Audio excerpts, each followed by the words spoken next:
Hello student, स्वागत है आप सबका फिर से एक न्यू वीडियो में। सो गाइस, आज के इस वीडियो में मैं आपके लिए ऑब्जेक्टिव के टॉप 40 क्वेश्चन और उनके आंसर लेकर आया हूं, जो कि आपके बोर्ड एग्जाम में काफ़ी ज़्यादा पूछे जाते हैं। तो गाइस, अगर आप ये क्वेश्चन और आंसर एंड तक देख लेते हैं तो गाइस आई होप आपको एग्जाम में इनसे काफ़ी ज़्यादा हेल्प मिलने वाली है। तो गाइस, इसके लिए आपको वीडियो एंड तक देखना है। और गाइस, चैनल पे नए हैं तो चैनल को सब्सक्राइब कर लें और बेल आइकन को जरूर ऑन कर लें, क्योंकि मैं ऐसे ही एजुकेशन से रिलेटेड इस चैनल पर वीडियो डेली अपलोड करता रहता हूं। गाइस, चलिए पहला प्रश्न देख लेते हैं। आपका पहला प्रश्न है कि शीतल ज्वाला जलती है यह पंक्ति प्रसाद के किस काव्य की है? तो गाइस, इसका राइट आंसर हो जाएगा ऑप्शन नंबर ए बी, यानी कि आंसुओं के।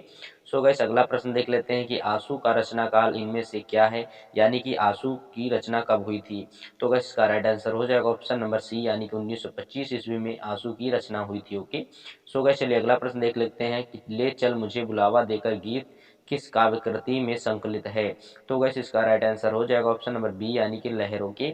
सो गाइस, चलिए अगला प्रश्न देख लेते हैं कि कर गई प्लावित तन मन सारा गीत किस कृति में है? तो गाइस, इसका राइट आंसर हो जाएगा ऑप्शन नंबर ए, यानी कि झरनाओं के। सो गाइस, चलिए अगला प्रश्न देख लेते हैं कि बीती विभावरी गीत में किस राग का उल्लेख है? तो गाइस, इसका राइट आंसर हो जाएगा ऑप्शन नंबर सी, यानी कि विभागों के। इसमें जो ऑब्जेक्टिव में एक प्रश्न होता है और उसके चार ऑप्शन होते हैं, जिसमें आपको राइट आंसर सिलेक्ट करना होता है। ओके, तो इसका राइट आंसर हो जाएगा ऑप्शन नंबर सी, यानी कि विभाग। ओके, चलिए अगला प्रश्न देख लेते हैं कि इनमें से कौन सा पात्र कामायनी का नहीं है?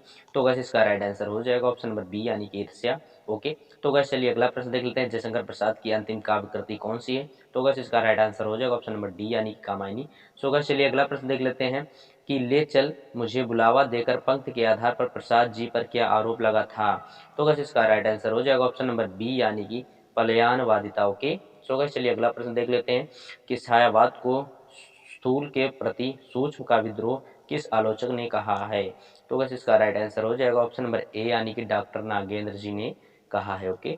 सो गाइस, चलिए अगला प्रश्न देख लेते हैं, जो कि छायावाद शब्द का प्रयोग दो अर्थों में समझना चाहिए। एक तो रहस्यवाद के अर्थ में और दूसरा काव्य शैलों का पद्धति विशेष के व्यापक अर्थ में। यह कथन किस आलोचक का है? तो गाइस, इसका राइट आंसर हो जाएगा ऑप्शन नंबर डी, यानी कि आचार्य रामचंद्र शुक्ल जी। के। तो गाइस, चलिए अगला प्रश्न देख लेते हैं, जो कि आपके लिए बहुत ही इंपॉर्टेंट है कि छायावाद जो था उसकी समय सीमा क्या थी, यानी कि छायावाद की समय सीमा क्या है? तो गाइस, इसका राइट आंसर हो जाएगा ऑप्शन नंबर ए, यानी कि सन 1918 ईस्वी से 1936 ईस्वी तक छायावाद की समय सीमा थी। ओके।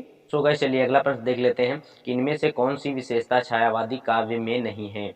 तो गाइस, इसका राइट आंसर हो जाएगा ऑप्शन नंबर ए, यानी कि शोषण का विरोध। ओके। सो गाइस, चलिए अगला प्रश्न देख लेते हैं कि छायावाद का वास्तविक आरंभ किस ग्रंथ से माना जाता है? तो गाइस, इसका राइट आंसर हो जाएगा ऑप्शन नंबर ए, यानी कि आंसू। के।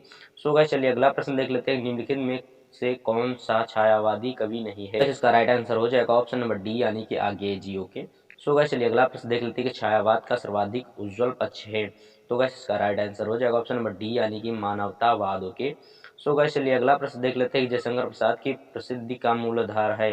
तो गाइस, इसका राइट आंसर हो जाएगा ऑप्शन नंबर सी, यानी कि कामायनी। ओके। सो गाइस, चलिए अगला प्रश्न देख लेते हैं कि श्रद्धा सर्ग कामायनी का कौन सा सर्ग है? तो गाइस, इसका राइट आंसर हो जाएगा, यानी कि तीसरा। जो श्रद्धा सर्ग है वो कामायनी का तीसरा सर्ग है। ओके। सो गाइस, चलिए अगला क्वेश्चन देख लेते हैं। आपका अगला क्वेश्चन है कि श्रद्धा का सांकेतिक अर्थ क्या है? तो गाइस, इसका राइट आंसर हो जाएगा ऑप्शन नंबर ए, यानी कि हृदय की कोमल भावनाओं के। सो गाइस, चलिए अगला प्रश्न देख लेते हैं कि प्रकृति के यौवन का श्रृंगार करेंगे कभी ना बासी फूल पंक्तियां किस कवि की हैं?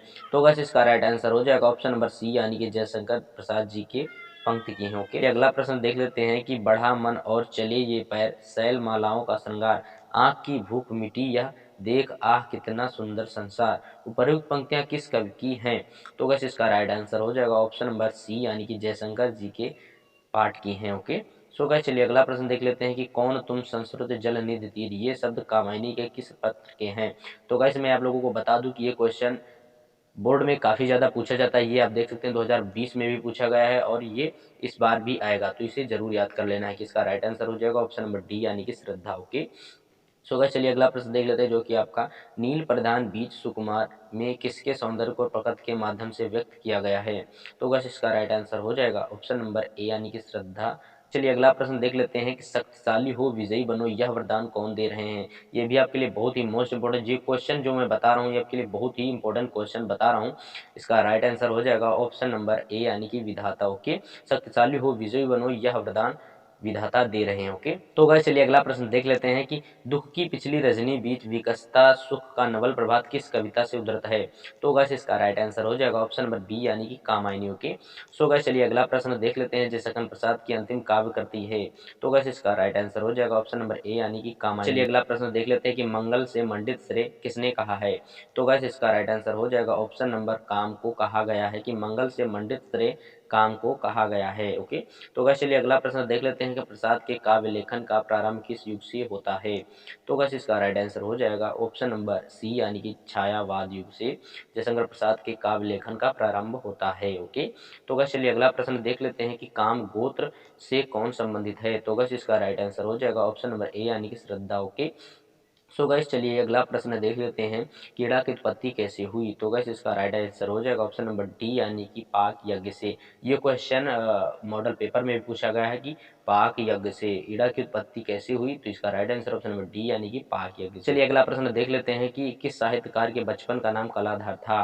तो गाइस इसका राइट आंसर हो जाएगा ऑप्शन नंबर बी यानी कि जयशंकर प्रसाद जी के बचपन का नाम कलाधार था। ओके, सो गाइस चलिए अगला प्रश्न देख लेते हैं कि छायावाद को मोती की सी तरलता किसने कहा है। गाइस ये क्वेश्चन भी मॉडल पेपर में पूछा गया है, तो आपके लिए बहुत इंपॉर्टेंट, ये भी आपके एग्जाम में आएगा। ओके, तो इसका राइट आंसर हो जाएगा ऑप्शन नंबर सी यानी कि जयशंकर प्रसाद जी को मोती की सी तरलता कहा गया है। ओके, तो गाइस चलिए अगला प्रश्न देख लेते हैं कि जयशंकर प्रसाद की पहली रचना है। तो गाइस इसका राइट आंसर हो जाएगा ऑप्शन नंबर सी यानी कि कानन कुसुम। इनकी यह पहली रचना है और लास्ट काव्य कृति है कामायनी। ओके, तो गाइस चलिए अगला प्रश्न देख लेते हैं कि कामायनी महाकाव्य में कुल कितने सर्ग हैं। इसका राइट आंसर हो जाएगा ऑप्शन नंबर बी यानी कि 15 सर्ग हैं। ओके, तो गाइस चलिए अगला प्रश्न देख लेते हैं कि प्रसाद की किस रचना में सर्वप्रथम छायावादी प्रवृत्ति के दर्शन होते हैं। तो गाइस इसका राइट आंसर हो जाएगा ऑप्शन नंबर सी यानी कि झरनाओं के। सो गाइस चलिए अगला प्रश्न देख लेते हैं कि जल प्लावन की घटना का वर्णन किस ग्रंथ में मिलता है। तो गाइस इसका राइट आंसर हो जाएगा ऑप्शन नंबर सी यानी कि शतपथ ब्राह्मण में। ओके, सो गाइस चलिए अगला प्रश्न देख लेते हैं कि बुद्धिवाद के विरोध में हृदय तत्व की प्रतिष्ठा किस रचना में हुई। तो गाइस इसका राइट आंसर हो जाएगा ऑप्शन नंबर सी यानी कि आंसुओं के। सो गाइस उम्मीद करते हैं इस वीडियो से थोड़ा सा भी नॉलेज मिला है। अगर मिला है तो वीडियो को लाइक करें और चैनल पे जो पहली बार है प्लीज़ चैनल को सब्सक्राइब कर लें, क्योंकि मैं ऐसी एजुकेशन से रिलेटेड चैनल पर वीडियो डेली अपलोड करता रहता हूँ। सो गाइस मिलते हैं नेक्स्ट वीडियो में, तब तक के लिए बाय, टेक केयर, जय हिंद, वंदे मातरम।